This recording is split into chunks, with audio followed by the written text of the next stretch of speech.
Olá, este é o quarto vídeo da nossa série Os Processos Judiciais e a Escrita da História em África. Se você quer saber sobre as partes e testemunhas dos processos judiciais que transcorreram ante os tribunais coloniais portugueses em África, basta assistir ao terceiro vídeo do projeto, cujo link se encontra na descrição deste vídeo. Neste quarto vídeo, vamos apontar as potencialidades do uso dos processos judiciais para a escrita da história. Como mencionamos em vídeos anteriores, o crescimento da malha judicial acompanhou a expansão colonial portuguesa e foi um dos seus aspectos mais importantes. É verdade que não havia tribunais ou juízes de direito em todos os núcleos coloniais, mas, em muitos deles, haviam oficiais judiciais de posição hierárquica mais baixa, como, por exemplo, os juízes de paz, juízes ordinários e notários. Mas em locais onde não havia a presença de nenhum oficial judicial, corria a voz entre a população de que eles existiam e poderiam ser uma via para a demanda e proteção dos seus direitos, ainda que extremamente custosa. Isso é atestado pela presença nos arquivos africanos de processos judiciais discutindo conflitos ocorridos em pequenas localidades do interior, nas quais não havia oficiais judiciais. Como as pessoas tomavam conhecimento do funcionamento e da possibilidade de acesso ao sistema de justiça? Como se tornavam conhecidas as normas portuguesas? Esses são temas ainda pouco conhecidos, mas já há alguns indícios recolhidos pelos investigadores. Normas eram, por exemplo, lidas e comentadas em missas de domingo.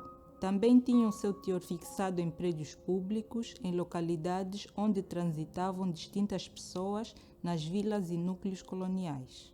Não é impossível se pensar que alguém lesse o teor dessas normas para os que estavam em seu entorno e que o tema virasse assunto de conversas. A partir do século XIX, a imprensa também foi essencial na formação, consolidação e difusão de conhecimento jurídico. Tendo em vista esse cenário, no qual entendimentos sobre normas jurídicas coloniais eram disseminados e formados em círculos mais amplos do que aqueles dos juristas letrados, os processos judiciais se constituem em fontes valiosas para entender os processos de produção de normas, de produção do direito, de maneira mais complexa do que assumir o mero transplante de legislação europeia para as jurisdições coloniais africanas. O direito nos espaços coloniais portugueses em África não era simplesmente fruto da importação de leis, categorias e institutos da metrópole. É verdade que concepções europeias de direito foram disseminadas e impostas em diferentes regiões do mundo durante o período colonial, mas não devemos simplesmente assumir que elas eram o único ou o mais importante arcabouço normativo presentes nas sociedades e nos tribunais coloniais.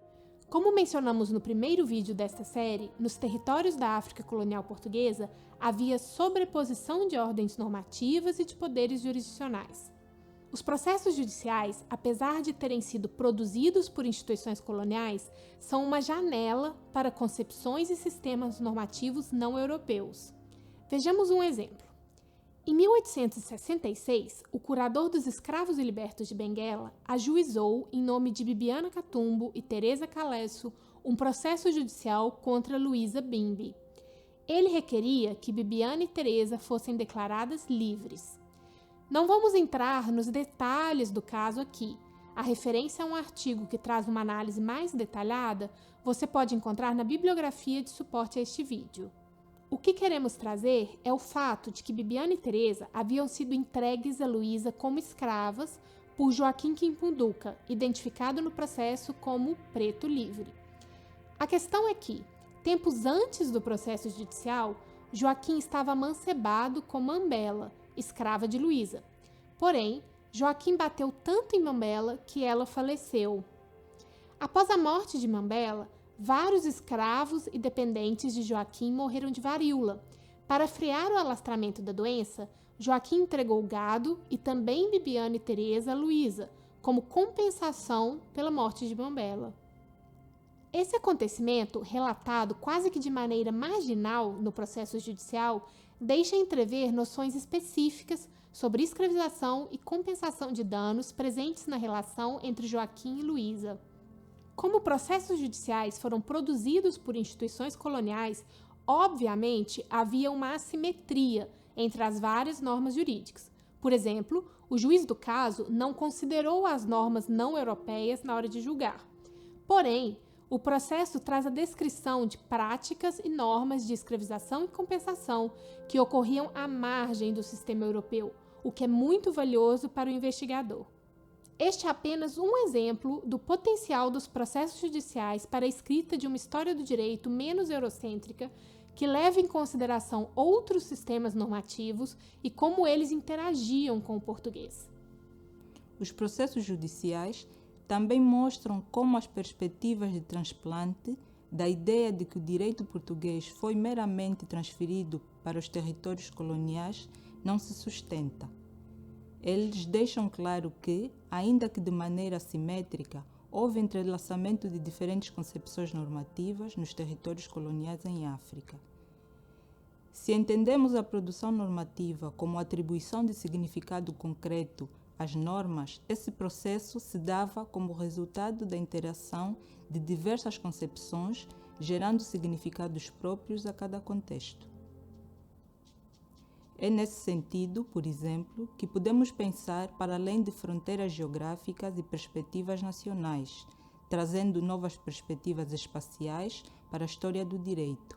Havia espaços compartilhados de produção normativa, como, por exemplo, o Atlântico Sul durante o período do tráfico transatlântico de escravos. Em tribunais localizados tão distantes uns dos outros, como os juízes de Luanda e do Rio de Janeiro, podemos perceber significados concretos semelhantes sendo atribuídos às normas. Assim, pensar uma história do direito menos eurocêntrica a partir dos processos judiciais significa repensar os espaços dessa história. Outra questão é a voz dos subalternos nos processos judiciais. Há investigadores que levantam críticas acerca do uso dessas fontes, apontando que quem falava nos processos não eram as partes, escravos, mulheres, trabalhadores, etc., mas os oficiais judiciais letrados, como juízes, escrivãos e advogados. Assim, os processos judiciais não seriam fontes adequadas para a análise das visões do mundo e dos entendimentos jurídicos compartilhados por grupos subalternos. Essa crítica tem fundamento. De facto, apesar de ser possível encontrar nos documentos escritos pelas partes, isto é raro, e a maioria das peças e atos processuais são monopólio dos intermediários. Além disso, esses oficiais judiciais não podiam escrever o que bem entendiam. Conformavam as suas alegações e argumentos a fórmulas jurídicas, de acordo com o tipo processual, tema do qual vamos tratar com mais detalhes no próximo vídeo. Apesar de todos esses entraves, como mostramos no caso referido de Bibiana e Teresa, é possível, nas descrições dos fatos presentes nos processos judiciais, entrever modos de vida e entendimentos jurídicos compartilhados entre os grupos subalternos. Por isso, o investigador não deve buscar tanto a voz dos de baixo, porque isso de fato é bastante difícil de acessar, mas estar atento às suas ações antes e durante o conflito judicial. São essas ações que, lidas com atenção e a contrapelo, indicam para o investigador a complexa dinâmica das normas na África colonial portuguesa. Processos judiciais também são documentos riquíssimos para aqueles que não estão interessados na história do direito propriamente dita. Eles trazem aspectos do cotidiano, dos modos de vida e dos meios de resistência de diversos grupos sociais, tanto em depoimentos quanto nas peças e documentos protocolados pelas partes. Há descrições detalhadas sobre como se vivia, sobre as expectativas que giravam em torno das relações de trabalho, sobre como estavam organizadas as famílias, sobre práticas de comércio e diversos outros temas. Assim, eles são fontes riquíssimas para a escrita da história do trabalho, da história das mulheres, da história econômica, da história agrária e assim por diante. Considerando o grande potencial dessa documentação, no próximo vídeo, vamos apresentar noções básicas para o uso dessas fontes na escrita da história. Para acessar a bibliografia consultada para este vídeo, basta ir na página do projeto História Global do Direito ao Resto do Chão, cujo link está na descrição. Até o próximo vídeo.